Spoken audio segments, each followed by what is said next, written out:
Bonjour à tous, donc on se retrouve pour la correction de votre mission qui était l'étude d'une thermistance. Donc grâce à cet onglet ici, vous pouviez voir bien la vidéo et les objectifs de votre mission, c'est-à-dire trouver la relation qu'il existait entre la résistance de la thermistance et la température. Ensuite, avec la première étape de la mission, vous aviez les différentes questions qui vont vous guider pour trouver la relation entre résistance et température. C'est ce que nous allons voir dans cette correction. Et ensuite, dans les différentes étapes, des liens utiles et de méthodes pour vous aider à résoudre cette mission.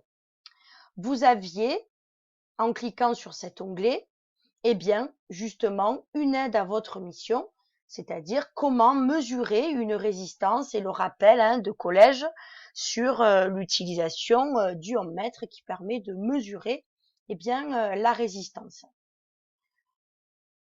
Donc là, je vais vous présenter la correction de votre mission. Donc il y avait une première question ici où je vous demandais quel était le nom et l'unité, le nom de l'unité et le symbole électrique de la résistance. Donc le nom de l'unité, c'est le ohm. Le symbole ici, vous l'avez reconnu, c'est la lettre grecque oméga, qui ressemble à un fer à cheval.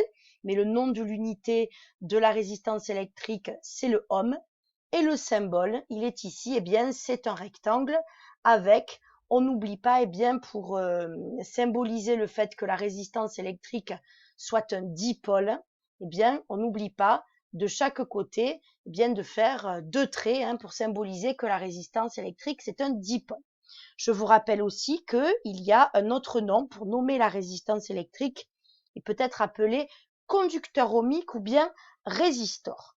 Dans la question 2, à l'aide de la calculatrice, il va falloir tracer le nuage de points qui correspond aux mesures qui ont été relevées dans une expérience où on a fait varier la température et on a mesuré aux bornes de la thermistance la valeur de la résistance. Alors, à l'aide de la machine à calculer, donc vous allumez votre calculatrice et vous allez choisir à l'aide des flèches qui sont ici le mode stat de la machine. Puis, vous rentrez dans le mode stat en appuyant sur la touche EXE.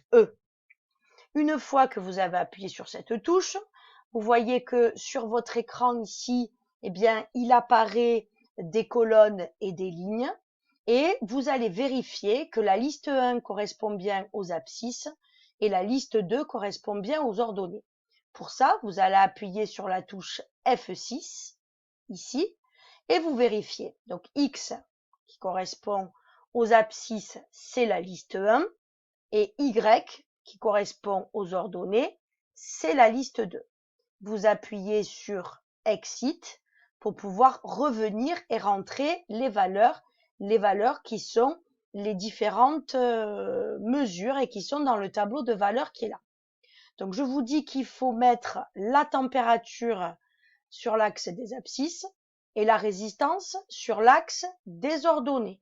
Donc ça veut dire que la température va dans la liste 1 et la résistance dans la liste 2. Donc vous rentrez les valeurs des températures qui sont dans le tableau, 100, 200, 300 et 400. Et à chaque fois, pour passer à la ligne suivante et rentrer vos valeurs, vous appuyez sur la touche EXE. Vous vous déplacez ici et pour chaque valeur de température, vous allez rentrer les valeurs de la résistance mesurée. Donc pour 200, 169,5, pour 300, 204,3 et pour 400, 239,0. Une fois que vous avez rentré bien vos valeurs dans le tableau de la machine, vous allez appuyer sur la touche F1 et cette touche F1 va vous placer les points et vous allez avoir apparaître sur l'écran de la machine le nuage de points. Voilà la réponse déjà à la question 2. observez ce nuage de points. Donc, vous pouvez vous déplacer ici avec les flèches de votre machine pour pouvoir observer le nuage de points. Alors, première observation déjà, eh bien, on voit que les points, eh bien, ils paraissent alignés. Donc, qu'est-ce que ça veut dire? Eh bien, ça veut dire que la représentation graphique, c'est une droite, puisque les points sont alignés. Et que ces points sont alignés, mais que cette droite, eh bien, ne va pas passer par l'origine. Donc, on va pouvoir conclure, eh bien, sur la proportionnalité qui peut exister entre la résistance et la température. Dans votre mission, eh bien, je vous disais, j'avais fait des rappels ici de méthodes. Dans l'étape numéro 4, eh bien, il y a la vidéo de votre boîte à outils mathématiques qui permet de lier la proportionnalité et la représentation graphique.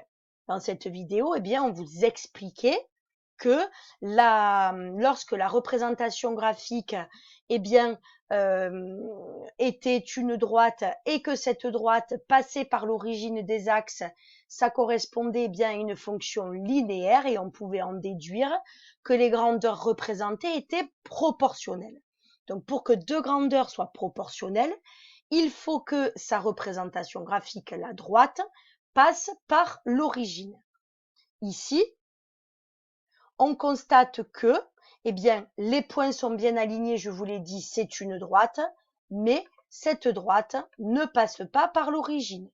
Donc, ça veut dire que, eh bien, les deux grandeurs ne sont pas proportionnelles.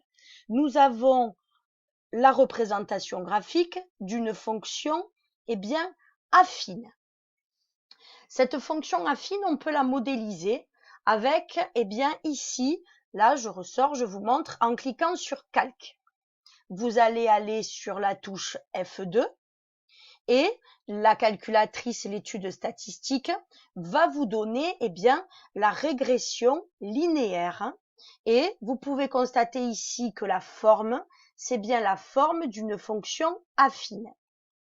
Les valeurs qui sont ici, petit a, c'est le coefficient directeur de la droite, et b, l'ordonnée à l'origine. Cette modélisation, ici, bien, nous permet de faire l'étude statistique et d'obtenir eh bien, l'équation de la fonction qui est en relation avec nos points expérimentaux. Donc, je reprends la question 4, dire si les grandeurs R et T sont proportionnelles. Eh bien, on constate que les points sont alignés, la représentation graphique est bien une droite, mais cette droite ne passe pas par l'origine du repère. Donc, c'est une droite, une fonction affine. Les grandeurs R et T ne sont pas proportionnelles. À la question ici 5, eh bien, c'est ce que je viens de vous expliquer avec l'étude statistique. Donc, on peut ici faire la régression linéaire et obtenir le coefficient directeur de la droite avec son ordonnée à l'origine. C'est des valeurs que vous avez ici dans l'énoncé. Calculer la question 6, la valeur de la résistance pour une température de 0 degré Celsius. Alors, pour une température de 0 degré Celsius, on va remplacer en utilisant ici l'équation de la fonction R de 0 qui va être égale à 0,347 fois 0 plus 100. On réalise le calcul et on trouve que R de 0 est égal à 100. Donc, la valeur de la résistance pour une température de 0 degré Celsius est de 100 ohms. et on va utiliser le symbole, eh bien, des ohms, hein, de l'unité de la résistance. À la question 7, en déduire une explication à la nomination PT500, c'est-à-dire le nom, eh bien, de la sonde. Alors, l'explication, PT, eh bien, on reconnaît ici que la sonde est composée de platine, donc ça fait référence au symbole du platine. Et pourquoi 100? Eh bien, parce que lorsque la température est de 0 degrés Celsius, la valeur de la résistance aux bornes de la sonde, eh bien, de la thermistance est de 100 ohms. Voilà l'explication à votre mission. Je vous dis au revoir et à bientôt.